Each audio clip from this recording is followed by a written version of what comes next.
giling. Sige, mauna na kami. Nakita ko na ang hinaharap mo. May makita na liwanag. Tatlong bata na may gabay ng kapangyarihan ng panday. Sila ang pag-asa ng sanlibutan laban sa kasamaan mo. Kasamaan mo ang kapangyarihan ng panday! Ito ba, Tatay Taglay? Alam, hindi mo pa alam kung paano gamitin ang kapangyarihan mong Taglay. Yun nga, hindi ko natindihan eh. Nagamit ko na ito dati. Sa mga mo na gusto mong nakit sa amin ni Mama. Kung ganun, tanggap mo na ba na kailangan mo pang matuto? Kaya nga ako nandito para sa kanya eh. Nagaging hero ako. Mamahalin din ako ni Mama.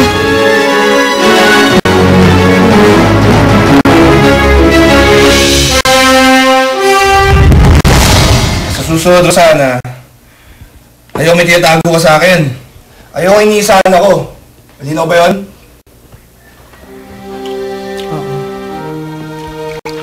Saka pala, nasaan yan si Oliver? Dili ko alam.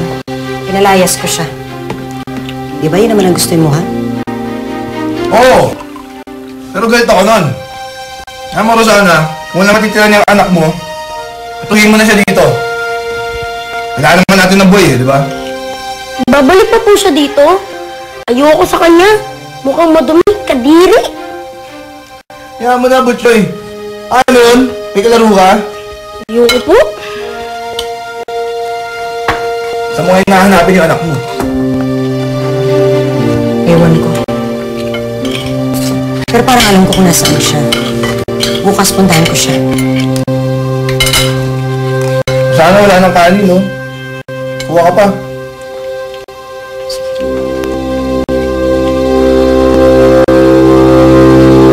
Ano naman itong konsumisyon na binibigay mo sa akin? Talagang pinagkapatid ninyo ang konsumisyon. Ha? Hindi ka pa marunong magbasa? Hindi ba iba ang red sa brown? Sorry na po, Tia. Wala naman po talaga kasing nakalagay na kulay dun sa tine eh. At saka po, sinabi ko naman po sa inyo na luma na yung panghuli eh. Nagpumilit po kayo. Oo, ako pang may kasalanan mo. Aray! Aray!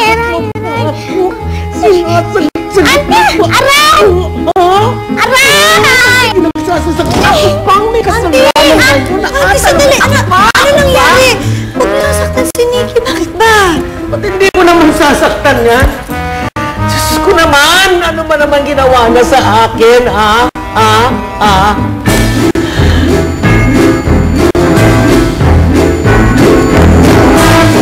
Sige, tumawa ka! Hindi. Auntie, alam nyo, maganda po. Bagay na bagay po sa inyo. Parang ano lang po yan, parang... Maganda? Hip-hop po. Hip-hop. Maganda? Pula na? Kalbo pa?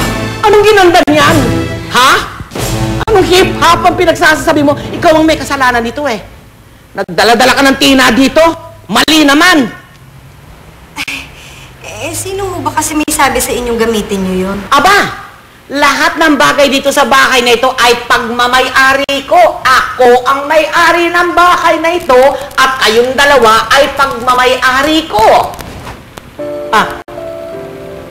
Halika. Dali nga pala.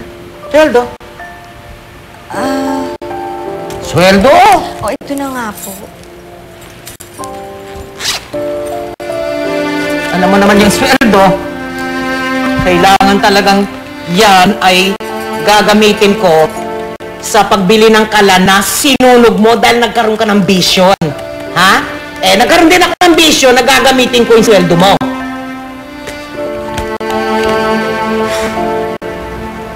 Kulang. Kulang? Bakit kulang? Kasi po, binigay ko po dun sa pulubi kanina yung iba dyan. Wow! Nagka-charity work ka? Mayaman ka? Ang mga tumutulong sa mga hikahos ay dapat mayaman.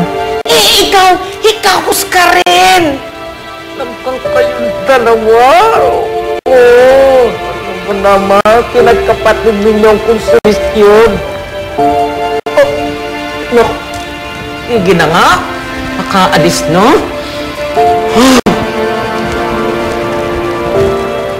Alam mo, Alam mo, ate, sa totoo lang, sinadya ko yun eh. Ikaw talaga? Luka-luka ka.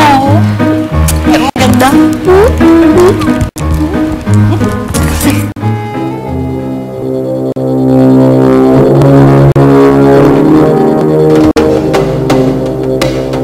Ate? Sino siya?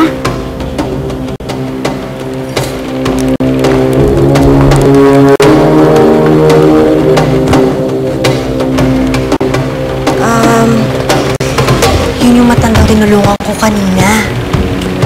Sino pang kayata, ate?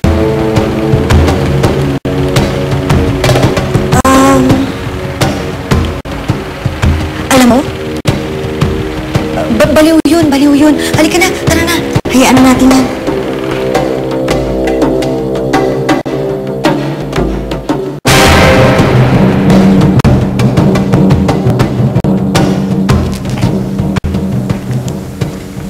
Mukhang layo na nang narating na isip mo, ah.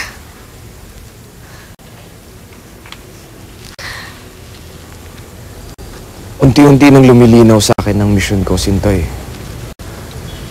Ang buong akala ko, kailangan ko lang dalhin ng espada sa mga bata. Pero hindi pala doon nagtatapos ang tungkulin ko.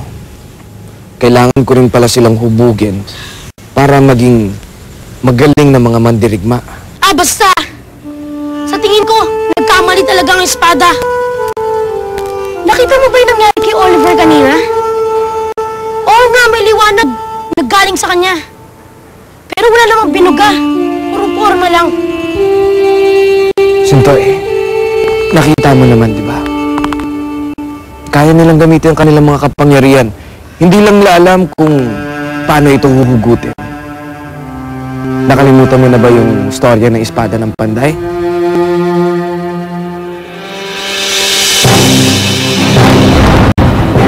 Isa itong makapangyarihang bato na galing sa Kalawakan na dumating sa unang panahon ng kadiliman. Nakita ito ng Panday na si Flavio. Pero isa lang itong batong bakal. Walang hogis at walang silbi. Pero kinuha ito ni Flavio.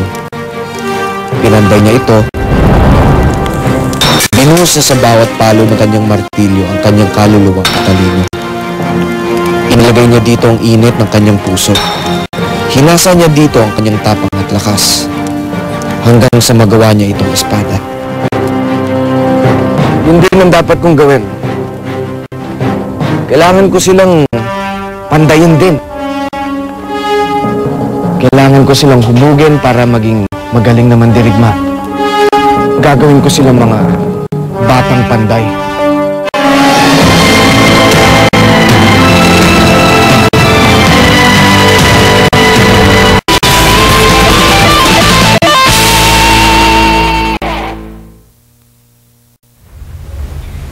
Sabi ni Kuya Oris, magpahinga na daw tayo.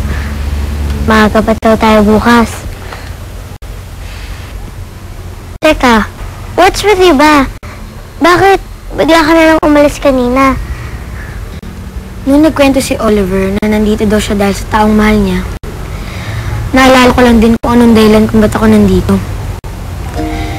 Naalala ko ang kaibigan ko si Wendy, ang ate Fatima ko. Sila lang yung kilala ko na mula sa pinanggalingan ko. Sila lang ang pamilya ko. Pero nawala sila sa akin. And you think na dahil sa pagiging Panday kid mo, mahanap mo sila? Oo! May kapangyarihan na tayo. Pwede kong gamitin yung kapangyarihan yan para makita sila ulit. Di pa nga nagawa natin sumulpot dito? Ako, galing pang Mindanao. Pero ngayon, nandito na sa Maynila. Baka magawa ka rin sumulpot kung nasaan si Wendy at ang ate Fatima ko. Ito, parusa ko sa inyo, ha? Kapag inutusan kayo sa palengke, bumalik kayo kagad, hindi yung nagbubulakbul kayo, ha? Intindihin nyo, pasok! Dito kayo matutulog na yan, ha? Ngayong gabi. Pwede po ba akong makairam ng kumot po para po sa kanya? Ano kayo siniswerte?